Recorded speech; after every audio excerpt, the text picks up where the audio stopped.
Have you ever felt like you're just drowning in information, News alerts, articles piling up, social media feeds just overflowing with opinion? Yeah, it's overwhelming. Right, all of it trying to make sense of a world that often feels, well, chaotic. It's a pretty universal feeling, I think. It really is. We crave understanding. We want meaning, a place to belong. It's more than just a craving, isn't it? You were saying it's fundamental. Exactly. It's a fundamental human need.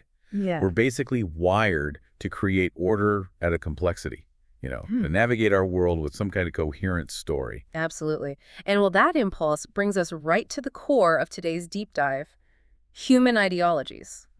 We're going to pull back the curtain on these really powerful belief systems that shape, well, pretty much everything we do, from our daily choices right up to global dynamics. And our mission today really is to sift through this huge AI-driven scientific analysis of ideologies. This study pulls together insights from psychology, sociology, anthropology, history, philosophy, neuroscience, even mathematics. It's truly interdisciplinary, gives you a real holistic view. Yeah, we're calling this the science of the science behind human ideologies. We want to go beyond just describing what they are. Right. We're diving into why they emerge, how they function, what's driving them underneath.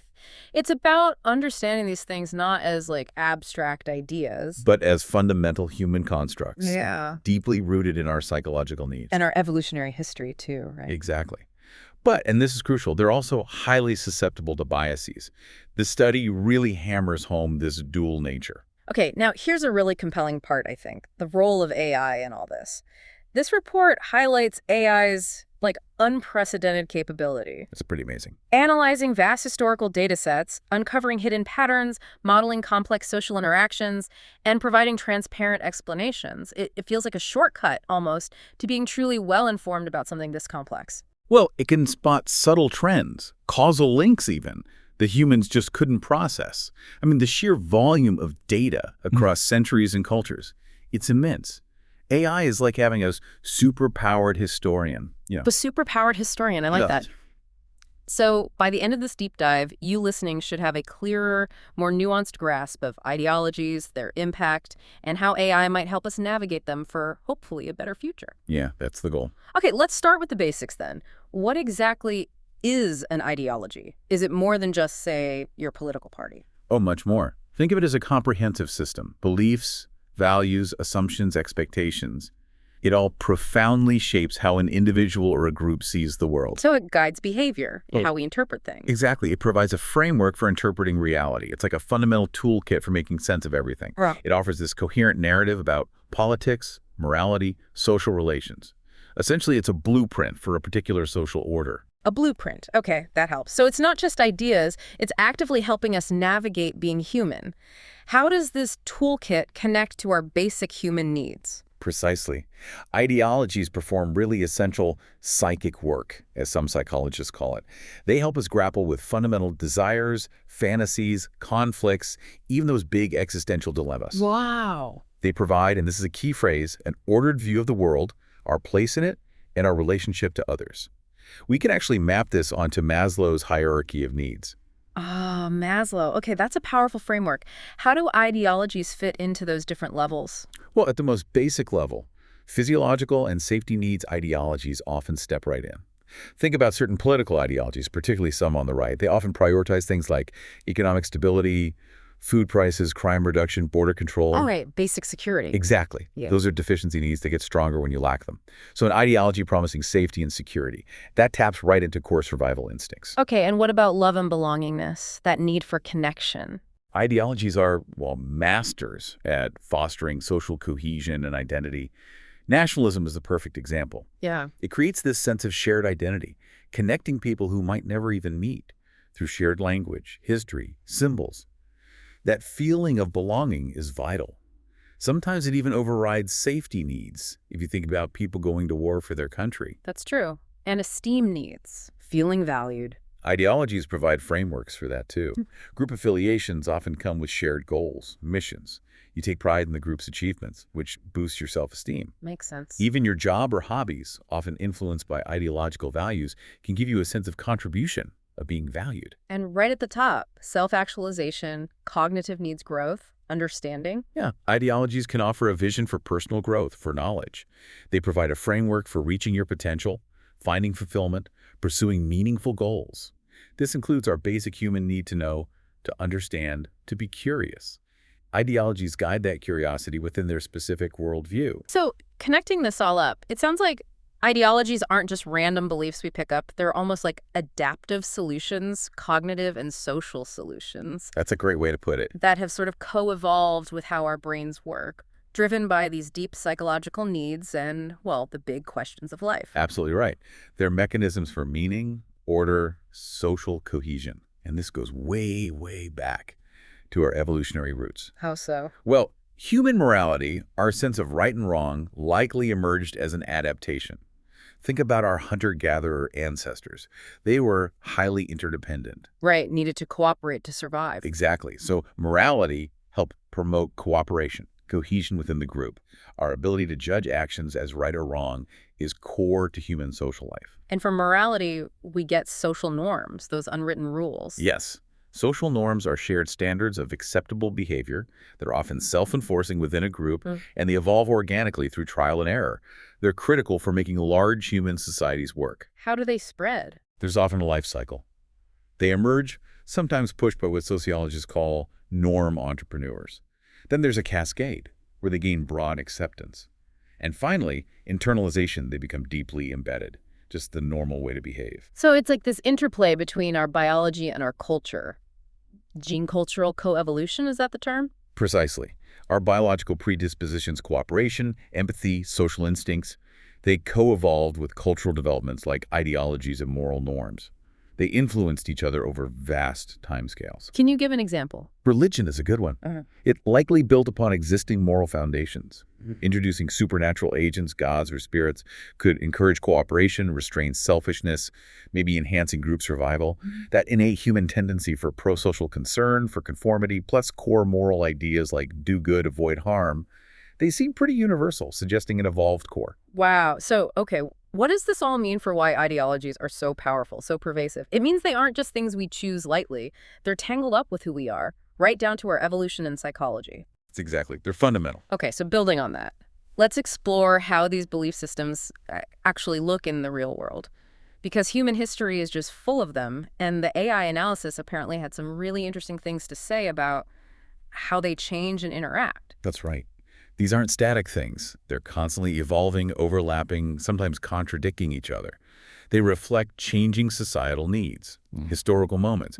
What the AI really brought out across all these different systems was not just the sheer variety, but the incredible speed at which new ideological trends can emerge and spread, often in ways traditional analysis just missed. Okay, let's dive into a few examples that the AI analysis highlighted. Maybe not every single one, but enough to see the AI's power here. Sure. Let's take liberalism and conservatism. Now, the AI sifted through centuries of policy documents, public speeches, writings. Okay. And it found this surprising pattern. We tend to see them as opposites, right? But the data shows they often converge in their underlying psychological drivers during times of major external threat. Really? How so? Like during big wars. Both ideologies, temporarily at least, tend to prioritize national unity, security, over maybe individual liberties or traditional structures. It's a pattern the AI detected with remarkable consistency across different historical periods. That is unexpected. So the AI could spot convergence even in supposedly opposing ideologies under stress. What about something like nationalism? With nationalism, the AI looked at global historical narratives, media across different times. It identified this recurring mechanism through rebranding of national identity. Rebranding? Yeah, in response to external economic shifts or internal demographic changes. It's not just about loyalty, it's how that loyalty gets continually reshaped. The AI could trace how specific national myths were emphasized or downplayed to rally people for new goals, even if those goals contradicted past narratives. That's quite sophisticated. What about populism? That feels very relevant now. Yeah, for populism, the AI used sentiment analysis on vast amounts of social media data, historical records, and it uniquely identified specific language patterns and rhetorical tricks that correlate with its rapid rise. Like, what kind of patterns? It highlighted how populist movements don't just appeal to ordinary people. They actively construct this image of a corrupt elite using very specific narrative frameworks. These are incredibly effective at mobilizing discontent, often latching onto a sense of grievance, Yeah. amplified by perceived unfairness. The AI could actually predict its spread pretty accurately based on spotting these linguistic cues early on. Wow. So the AI wasn't just defining these things, it was uncovering the mechanics, the dynamic ways they operate and evolve, spotting patterns humans might miss. And the study looked at others too, right? Capitalism, socialism, feminism, environmentalism, all through this AI lens. Exactly. Each with its unique drivers, consequences, all analyzed for these dynamic patterns. It gives you a really fresh perspective on how these powerful ideas shift and interact over time. Okay, so now we know how they manifest. Let's unpack how they actually get embedded in our minds and societies, because it's clearly more than just reading a pamphlet or something. Oh, far more. Belief formation. The foundation of any ideology is complex, and cognitive biases play a huge role. They often lead us to interpret information in ways that just confirm what we already think. Right, like confirmation bias. You only look for stuff that agrees with you. Precisely. And that creates these echo chambers, right? Mm. Which strengthens your convictions, limits your exposure to different views. Then you've got motivated reasoning. What's that? That's where our emotions influence how we process information. It leads to biased reasoning, increased polarization. We reason towards conclusions we want to be true. And cognitive dissonance, that uncomfortable feeling when your beliefs clash. Yes. And to reduce that discomfort, people often double down on their existing beliefs rather than changing them. It's easier psychologically. And don't forget status quo bias, just preferring things to stay the same, which can really hinder change. It's kind of startling, isn't it? To think our own smarts, our rationality isn't purely logical when it comes to ideology. It's tangled up with these mental shortcuts, emotions. It really explains a lot about why people cling to ideologies, defend them even against contradictory evidence, and why political discussions can sometimes feel like they're going nowhere. And neuroscience is starting to find actual physical correlates in the brain. Yeah, investigations are pointing that way. Some studies suggest differences in brain regions like the amygdala, the insula, the anterior cingulate cortex, depending on political ideology. It suggests there might be biological underpinnings influencing our general state of mind and maybe our receptiveness to certain belief systems. Biological underpinnings. That's a wild thought. Okay, what about the purely psychological functions? How do ideologies help us psychologically? Well, they serve crucial functions, like providing identity and belonging. There's something called social identity theory, Right. which basically says we derive part of our self-concept from the groups we belong to, nationality, religion, social class, whatever. This naturally leads to in-group favoritism, prejudice, stereotyping. It profoundly shapes how groups interact. The classic us versus them dynamic. It's really remarkable how ideologies act like this, like an operating system for our social thinking, fulfilling needs, but also making us prone to conflict. And moving to the sociological level, ideologies shape our societal norms and institutions in huge ways. That process we mentioned, norm emergence, cascade, internalization, that's how ideological ideas become everyday behavior. But you also mentioned inertia. Right, there's this inertia in social behavior. Even if underlying beliefs start shifting, collective behavior changes more slowly. Why? Because sticking to established norms helps coordinate behavior, it facilitates conformity, it makes social life predictable. So even if individuals change their minds, the group behavior can lag behind. And how does this feed into intergroup conflict? Well, it builds on that tendency to form groups, to see us and them. When that's amplified by ideologies promoting, say, superiority beliefs or sense of entitlement, it creates fertile ground for prejudice, aggression. In the most severe cases, this escalates. Cultural assimilation, even cultural genocide, systematic efforts to destroy a group's culture. The Canadian government's residential schools for Indigenous peoples are a tragic example. A truly devastating example of ideology causing profound harm. Does this kind of thing happen the same way everywhere, or does culture change things? Well, the basic human needs and psychological mechanisms seem universal, but the specific ways ideologies manifest, that varies hugely. Culture, history, geography, climate, wealth, all these things shape the specific content and expression of ideologies. So the need for belonging might be universal, but how nationalism expresses itself differs wildly. Exactly. Property rights exist everywhere, but the rules vary hugely. So any useful analysis, especially AI analysis, has to be deeply context-aware. It needs to grasp both the universals and the cultural specifics. Okay. And how do our biology and genetics play into this ideological picture? Well, the sheer scale of human cooperation in large societies is kind of an evolutionary puzzle. How did we manage it? It seems significant changes in human psychology, driven by natural selection over millions of years, supported this, which led to that gene-cultural coevolution we talked about. Our biology, cooperation, empathy, social instincts, and our culture, including ideologies and moral norms, they shaped each other. That's why ideologies feel so compelling, so deeply rooted. Our biology is tangled up with our beliefs. It's fascinating. But there's a darker side too, isn't there? Where ideologies have actually warped science itself. This part, I think, is really eye-opening. It is. History is unfortunately full of examples. Ideologies influencing, even distorting scientific thought. Think of Aryan physics in Nazi Germany, rejecting Einstein's relativity because it was Jewish physics. Unbelievable. Or Lysenkoism in the Soviet Union. Biologically unsound theories, but politically correct, so they were enforced by the state.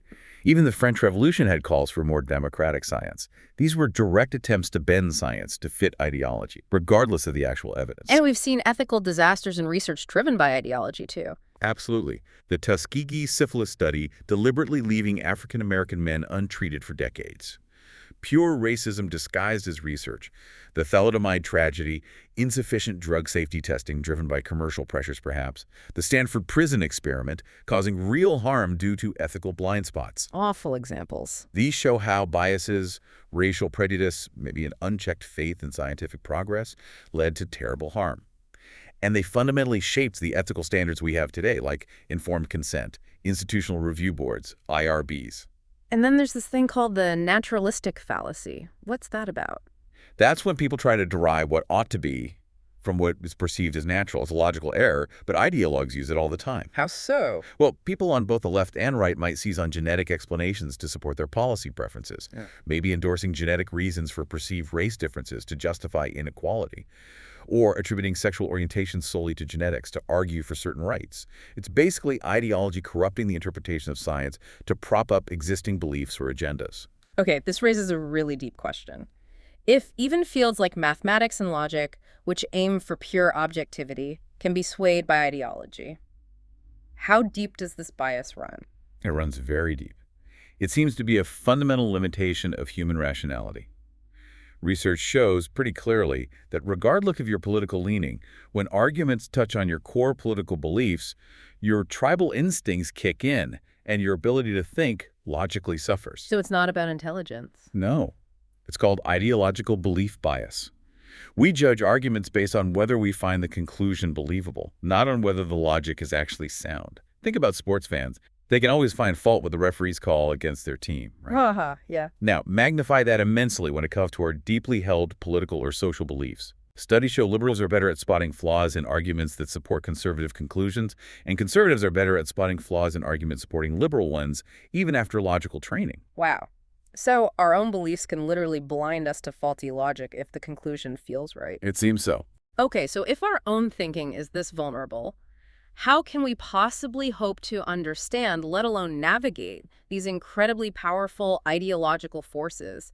I guess this is where AI really steps in. Yes. AI offers some potentially revolutionary tools here, precisely because it can, in theory, bypass some of these human biases and process information at a scale we can't.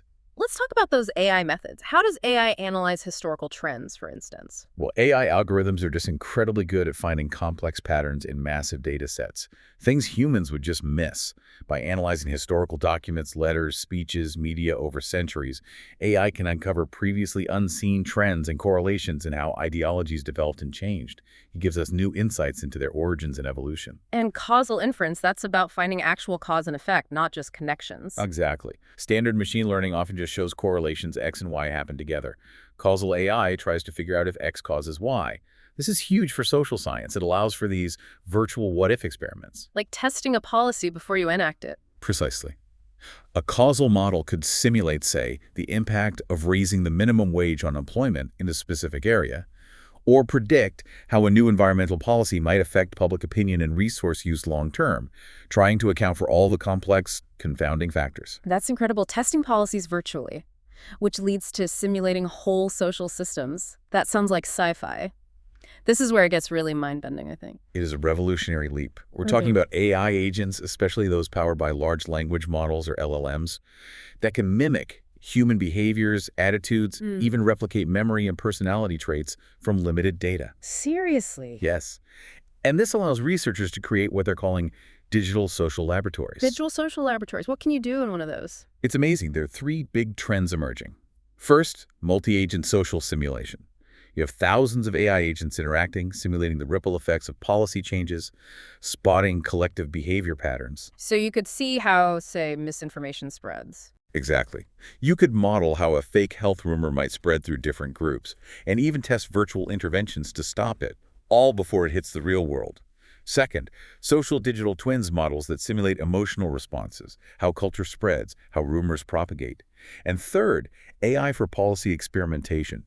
Governments testing scenarios in these virtual societies to design better policies.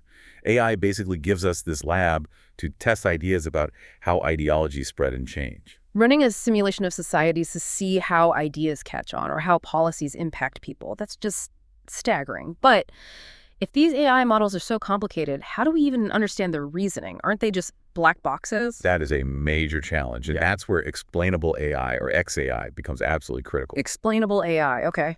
As AI gets more complex, their internal workings become opaque. XAI's goal is to make those decisions transparent.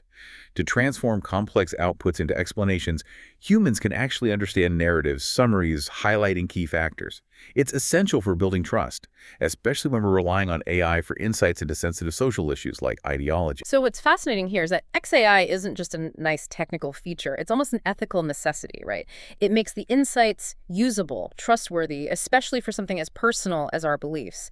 Could you sort of walk us through the schematic? How does this AI integration actually work with ideologies? Sure. Picture human ideologies right at the center. Feeding into that core are the inputs. The raw materials. Exactly. Human nature or psychology, biases, evolution, societal context, culture, history, norms, power structures, and philosophical frameworks, ethics, natural ideas. Got it. All that raw material then gets processed through data collection and integration, gathering historical text, social media data, behavioral data, etc. This massive data set feeds the AI analysis layer. Where the different AI tools work. Right. Pattern recognition, causal inference, social system simulation, even neuroscience and cognitive modeling, trying to understand the brain basis. And the output. That's the AI outputs and explanation layer. It generates insights and predictions about ideological drivers, future trends, and crucially, XAI makes these complex findings understandable for us humans. And then that feeds back into society. Precisely. That's the societal impact and feedback loop. AI insights can inform policies, educate the public, guide ethical oversight, and this new understanding can even feed back and influence how human ideologies themselves evolve.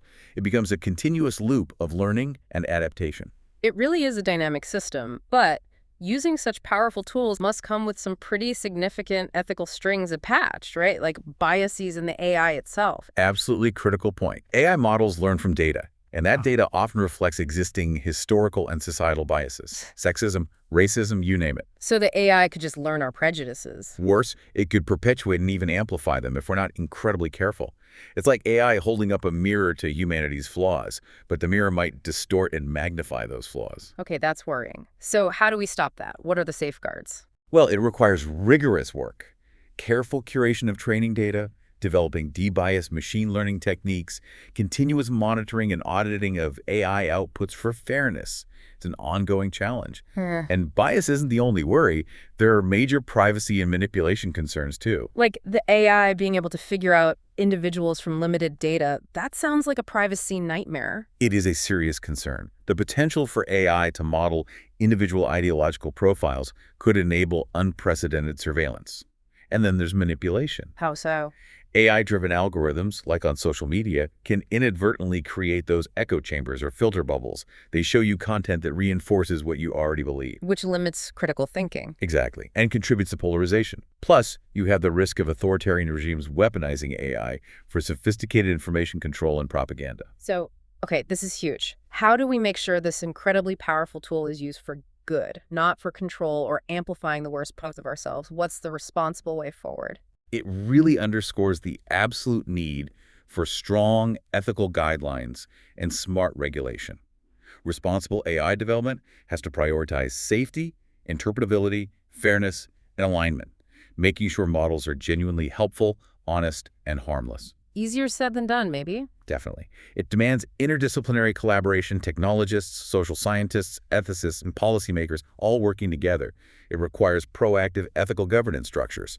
And, frankly, learning from those historical mistakes where science was misused for ideological ends, we need to safeguard scientific integrity in the age of AI. Okay, let's shift gears a bit. We've talked about what ideologies are, why we have them, how AI can analyze them, but let's bring it down to earth. How do these often abstract-seeming ideological forces actually play out in our everyday lives, our health, our jobs, how we pick leaders? Right. They're not abstract at all in their effects. Ideologies profoundly shape daily life. They influence social norms, institutions like family and education, how resources get distributed, which directly impacts social inequality and justice. And the AI study found some really concrete examples, didn't it? Particularly around public health.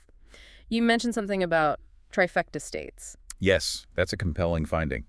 Studies analyzed by the AI show a consistent link between political conservatism in U.S. states, where one party controls everything, the governorship and both legislative houses, a trifecta, and poorer health outcomes. Poor how? Higher rates of premature death, lower vaccination coverage, things like that, compared to states with democratic trifectas. It suggests that ideological values, perhaps prioritizing individual liberty over collective health measures, translate into measurable differences in population health. Wow. That's a direct, measurable impact. What about economically? Well, different economic ideologies have clear consequences. Neoliberalism, focusing on free markets and deregulation, can often exacerbate income inequality by reducing social safety nets. Whereas socialist ideas Aim for the opposite, generally. Focusing on economic equality can lead to policies like wealth redistribution, stronger unions, comprehensive social services, all trying to reduce those disparities. And what about on a more personal level? Like, why do some people follow rules and others break them? Does ideology play a role there? It's complex, of course. Personality, upbringing, peer pressure all play a part. But those factors themselves reflect the internalization of cultural and societal norms.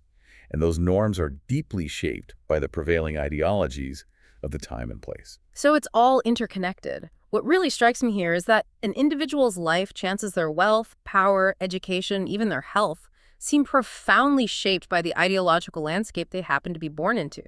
It's systemic. It absolutely is. It impacts everyone across all stages of life.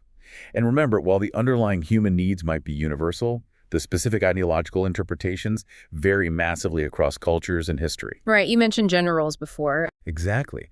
Think about the cult of domesticity in Victorian England confining women to the home. That was an ideology.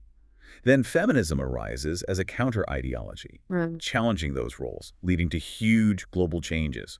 Same dynamic applies to views on child-rearing, law-breaking, you name it.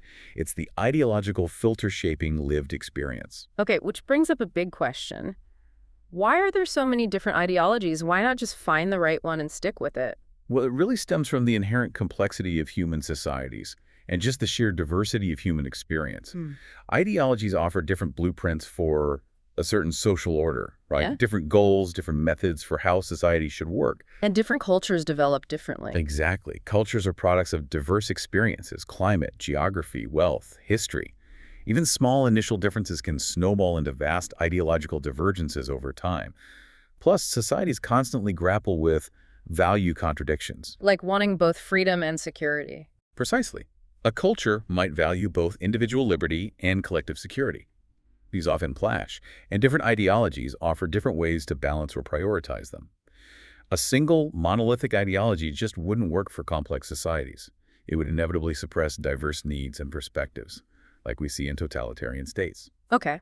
How does the idea of nature versus human rules fit in here? Is there a natural way society should be run? That's a classic philosophical tension. You have ideas of natural law, inherent moral principles derived from nature or reason, intrinsic to being human.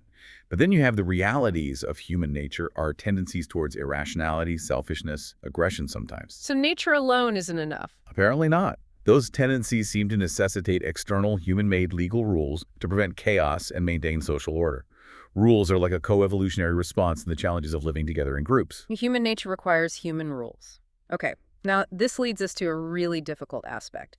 Manipulation and power dynamics. How do leaders or elites use ideologies? Ideologies are incredibly potent tools for social control. Let's be blunt.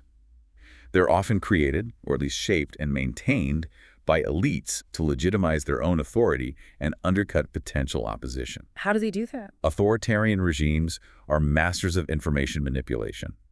Propaganda often using partial truths, creating an enemy figure to rally people against. Censorship controlling what people see and hear. It's about shaping reality to maintain power. And history is full of this, isn't it? Tragically, yes. Think of Stalin in the Soviet Union, literally erasing opponents from photos, rewriting history books to inflate his role. During World War II, Soviet propaganda deliberately downplayed Marxist ideology and emphasized Russian nationalism, rebranding it the Great Patriotic War to unite people against the Nazis. And the U.S. did similar things during the Cold War. Sure, leveraging Christian nationalism against godless communism. Meanwhile, the Soviets constantly highlighted U.S. racial inequality to undermine American claims of freedom and democracy. Nazi Germany is another extreme example, mobilizing people towards a mythical Aryan past, promoting racial purity, and blaming everything on a vast Jewish conspiracy. It's chilling. So ultimately, who benefits and who suffers when ideologies are manipulated like this? Generally, the ruling class or the elite benefits. Manipulation helps legitimize their power, maintain the status quo that favors them. The victims are almost always the disempowered groups whose interests are ignored, obscured, or actively harmed by the dominant ideology. Can you give some examples? Well, from a Marxist perspective, under capitalism, the proletariat are the victims, exploited for their labor while wealth concentrates. Biological racism and eugenics were ideologies used to justify the enslavement of African Americans, the forced sterilization of minorities, the Holocaust. Fascism and Nazism systematically persecuted anyone deemed an enemy of the state. Cultural genocide, like with indigenous peoples, aimed to destroy entire ways of life deemed inferior. Religious conflict often uses us-them ideology to justify horrific violence. It's a truly sobering list. It really underscores how vulnerable we are to these narratives. It does, and it highlights why studying ideologies isn't just an academic exercise. It's inherently ethical. It forces us to confront the real-world moral consequences of belief systems on human lives. And maybe AI, by providing more objective data, can help challenge some of these ideologically justified inequalities. Okay, so now for the really interesting part, perhaps. If AI can help us understand ideologies this deeply, their roots, their mechanisms, their impacts, their dangers, how can we actually use that knowledge constructively? How do we build a better future? Let's start with something really fundamental: raising kids. How do we cultivate a healthy, educated, good child in light of all this? Well, the best possible scenario, according to the analysis, seems rooted in an ideology that prioritizes genuinely holistic development. Not just academics, but physical, mental, emotional, social, and spiritual or ethical well-being. What does that look like in practice? It means things like optimal nutrition, regular physical activity, plenty of cognitive stimulation, but also crucially focusing on emotional regulation skills and explicit values and ethics education. It's about fostering critical thinking, adaptability, empathy, pro-social behavior, moving beyond ideologies focused only on narrow self-interest or group conformity. Okay, and applying this thinking to society. Right. What about electing leaders? What would a proper human culture for choosing leaders look like, informed by this understanding? It would have to prioritize rational deliberation, ethical conduct, and a genuine commitment to the common good over tribal loyalties or manipulated narratives. How do we get there?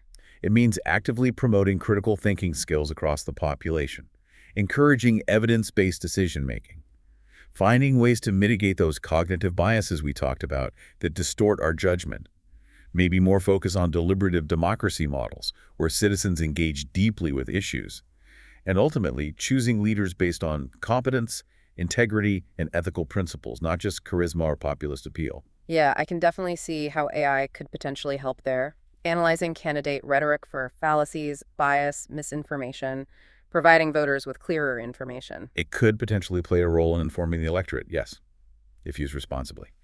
And finally, if we zoom out even further, what about creating a healthy, prosperous society?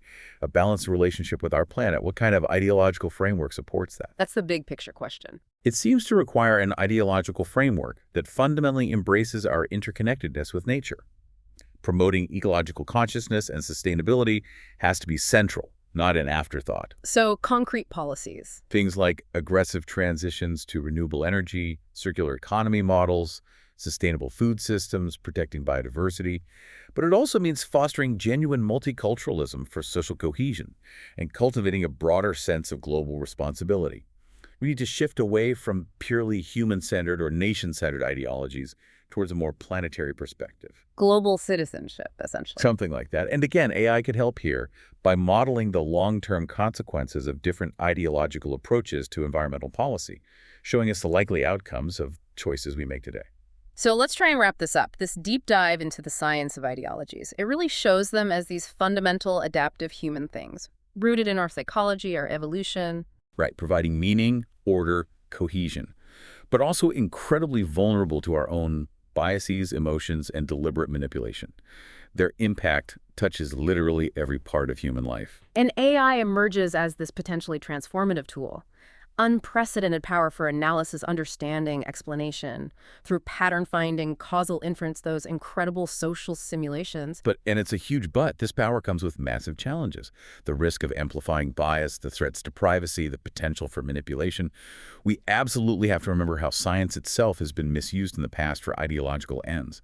Responsible AI development isn't just a good idea, it's non-negotiable. So the path forward isn't simple. What are the key steps? Well, the analysis points to several crucial things. We need to leverage AI for education, fostering critical thinking, media literacy, to help people navigate the information landscape. We need to use AI carefully for evidence-based policy design, trying to overcome some of our own biases. We need to promote ideological flexibility, constructive dialogue across divides. We absolutely need robust, ethical AI governance, transparency, fairness, accountability. And cultivate better ideologies. Ultimately, yes. Cultivating pro-social ideologies that align with universal human values, compassion, justice, sustainability, truth. Okay, so here's a final thought to leave you with, something to really mull over. The science of ideologies, it reveals not just how we think, but maybe how we should think about thinking itself. That leads to a provocative question, doesn't it? What if AI, with its unprecedented power to understand our ideological drivers and consequences, what if it challenges us, humanity, to consciously design the very belief systems that will guide our future? Could we use this knowledge to build better ideologies? A profound thought. We really encourage you listening to reflect on your own ideological filters, your own biases. Maybe think about how you might contribute, even in small ways, to fostering more critical thinking and open dialogue in your own life, your own communities. And please join us again for future deep dives into complex topics right here. This is DigitView.